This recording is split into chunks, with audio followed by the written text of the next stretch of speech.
Number 4. This happened during a Boy Scout campout when I was 15. My friend, who was supposed to share the tent with me, called out from the trip at the last minute, so that meant I had to pitch the tent and sleep in it alone. The sun was going down, and after a long day of hiking, we got back to camp to set up our tents. It was already dark at that point, and I was still trying to set it up. It wasn't as easy doing it yourself. Someone came over and finally helped me, and then we ate dinner. After the cliched telling of scary stories around the campfire, we all went to sleep. I guess I was a little happy that I had my own tent at that point, since I had more room. I fell asleep quickly, but woke up in the middle of the night to the sound of somebody stomping around my tent. I immediately assumed it was another scout going to take a leak or something. You may be thinking that all our tents were pitched right next to each other, but our scoutmasters actually had us pitch our tents far apart, so I was pretty far from my closest scoutmates. The stomping around the tent seemed to just be going around in a circle, so at that point, I was sure somebody was messing with me. I asked who it was, and in response to that, they stomped off into the woods. I almost found myself going out and following them, but I figured it wasn't worth it, and just tried to fall back asleep. But after that, it was hard to. Sure enough, the stomping came back and started circling the tent again. I was pissed off now, so I got up and unzipped the door to the tent. I was expecting to see another scout, but when I confronted the person making the noise, instead I saw a grown man, probably 6'5", in his mid-30s. My heart was racing and I couldn't even gather up the courage to scream. The man gave me a creepy smile, and then brought his finger to his lips, signaling for me to be quiet.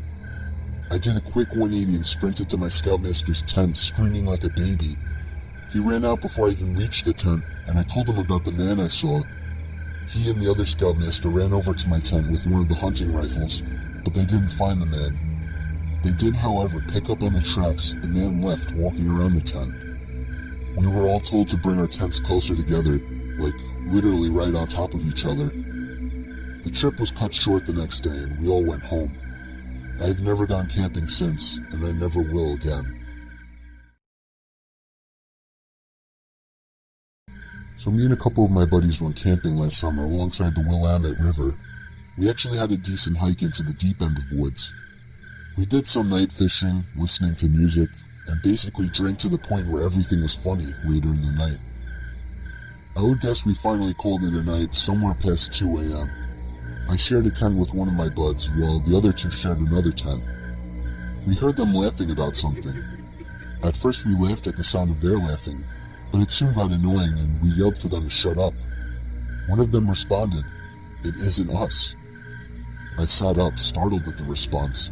I came to realize that it was the sound of only one person laughing, and it didn't sound like either one of my friends. Even in my drunk state, I realized how odd it was for somebody to be out this far in the woods so late at night. The laughing gradually got closer and louder to our campout. My friend shot up and looked at me with a worried look on his face. I heard my other friends scream over to us that they were getting freaked out. As the laughing got even closer, I could make it out very clearly to be the laugh of a male, probably in his 30s or 40s. He sounded like he was as drunk as us, messing around with friends, but we only heard his laugh, nobody else. There was something indescribably creepy about his laugh too, as if it was missing something to it. You had to be there to understand what I mean. The laughing was now just at the edge of our campsite.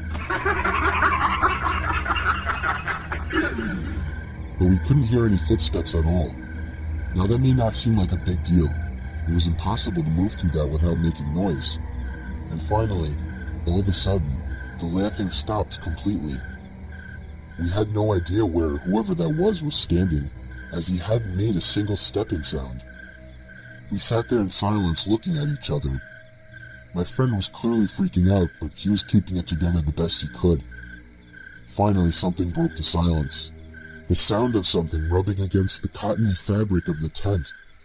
We saw the outline of a hand through the moonlight, pressing on the tent. We both screamed at the top of our lungs before getting out of the tent.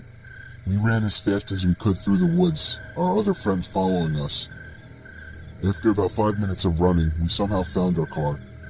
I actually puked from running so much before taking the wheel. I don't condone drinking and driving, but I still believe we were just in the situation.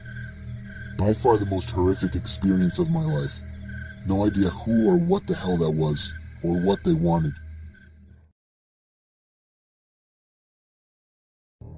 After college, I went backpacking in the Canadian wilderness for a few weeks by myself. To put this in perspective, I was in the middle of nowhere. The nearest town was a 3-hour bus ride away, and I only saw one other person, who was from a distance using a canoe, during the entire 7 days. I brought a few disposable cameras with me, as this was before digital cameras were too widespread. I took a lot of pictures. When I got home, I had them developed and took a look at them. The pictures were standard nature shots, until I got about halfway through my first camera. There were 2 pictures of me asleep in my tent in my sleeping bag. I literally freaked out when I saw it, and I had a complete breakdown. To this day, I have no idea how those pictures got taken. I haven't been camping since, and I sleep with my door open and my curtains shut, and I still get the paranoid feeling that whoever took those pictures is still watching me somehow. My boyfriend and I decided to go out to the gorge for some quality time camping. We had always gone with several other people, but this was the first time it was just us two.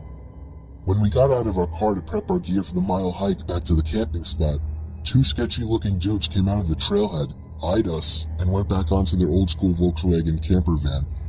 I had a weird feeling, but shrugged it off and proceeded back to our camping spot. I had previously camped in the same area a handful of times, and I knew it pretty well. Once we got back there, I knew of a handful of different camping spots, and proceeded to check them all out for the one that would be ideal for us. I noticed what looked like someone camping further up the hill, so I picked a spot a little further down where we'd most likely be out of sight. Not out of earshot though, as I heard him yelling with someone else back over on the trail. It was starting to get dark by the time we got everything set up, so I figured I'd start looking for firewood. Suddenly, this guy appears out of nowhere and asks us if we'd like any help, and offered to sell us a bundle of firewood for $10. I laughed because we were in the woods, thus surrounded by wood, which I could pick up off the ground for free. He then said that I wouldn't find much because they'd already cleared it out over the past few weeks. Few weeks? I asked him how long he'd been camping up there, and he said almost a month. I already had the creeps about him, and he claimed he was up there by himself. I asked him why I heard him yelling with someone then, and that he had referred to more people when he was talking about the wood. He stammered and was like, yeah, there's some dudes I know camping over there up on the other side of the river. Then he proceeds to tell us that he's been lonely since he arrived. He is from Pennsylvania, took a bus to Lexington, and had been living in the woods back behind where I currently work. I knew exactly what he was talking about, because I saw some homeless people, immigrants, and drug addicts coming in and out of those woods every day. So basically he was a homeless man who somehow got a ride out to the gorge and decided he would just live there instead. He had been living on snakes, bugs, and selling firewood for money. But he said we were the first people he'd seen in a few weeks. His stories were all over the place, and I knew he was lying about a lot of what he told us. He wasn't alone even if he claimed to be. He even took us to his camp where there were tons of stuff for several guys, not just one. He said he likes camping up top where he could see everything, and everyone. Then showed up our campsite. He had a straight shot view. By now it was dark and he helped us get a fire going. I was trying to politely get him on his way back up the hill so I could have a minute to process all of this. When he left, I started whispering to my boyfriend that there was no way in hell I could sleep with that lying, sketchy, homeless creep right up the hill. We didn't have a gun, knife, or even a dog to protect ourselves if we needed to. My boyfriend somehow convinced me to stay a little longer, so we planned to stay the night. But all throughout the night, we heard twigs and branches snapping around our tarp, as if somebody was watching us. It was that man. I knew it was. He was standing out there, watching us. I said let's quietly get our shit together and get the hell out of there.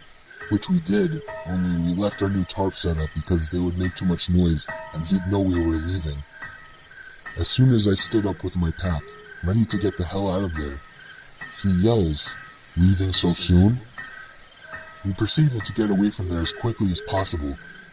The most disturbing thing As we were getting away from there, the man yelled for us to come back. That only made us go even faster. In my mind, we were either getting robbed, raped, killed, or something, because he was not alone. His stories didn't add up, and his background of where he came from made me believe he was running from something and was trying to hide by living off the grid. I called the Rangers the next morning and told them about him. Luckily, all he got from us was a set of new tarps.